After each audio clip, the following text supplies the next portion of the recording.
not religious law, but civil law, as we studied in our last lecture. In other words, there are two swords. One sword has been given to the church, and the other sword has been given to the state.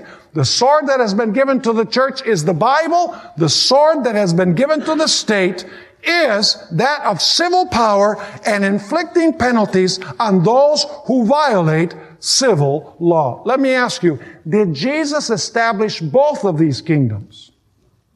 Did he establish both swords? Of course he did.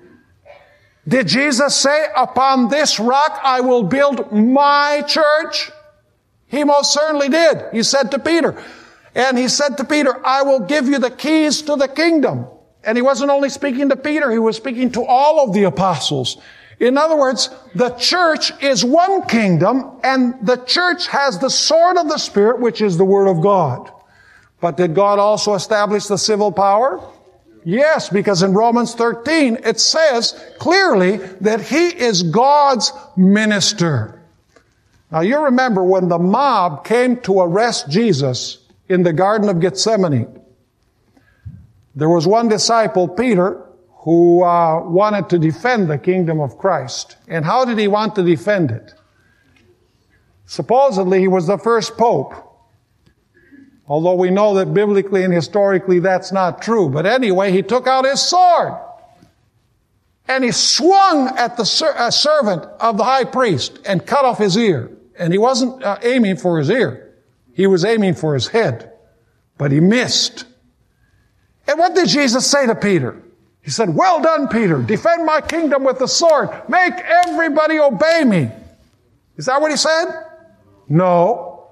Notice the very interesting words that Jesus used in Matthew 20, that Peter spoke and that Jesus used to rebuke Peter. Matthew 26, verse 52. But Jesus said to him, put your sword in its place, for all who take the sword will perish by the sword. Are those words very similar to Revelation chapter 13 and verse 10, where it says that he who kills with the sword must be killed with what? With a sword. This is speaking about the sword, the literal sword that is used to defend Christ's kingdom. The sword of the state, of the civil power to defend Christ's kingdom, and Christ would have absolutely nothing of it. A little bit later, Jesus was in Pilate's court, John 18 and verse 36. Pilate asked Jesus, are you a king? And notice what Jesus said, my kingdom is not of this world. How many kingdoms did Jesus recognize?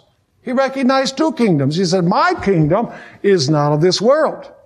If my kingdom were of this world, my servants would what? Fight. They would use the physical sword. They would fight, so that I should not be delivered to the Jews, but now my kingdom is not from here.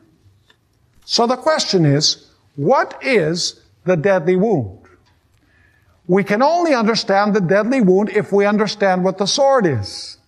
The sword that is spoken of in this prophecy is the ability of using the civil power to those who disobey civil law. But what happened with the beast?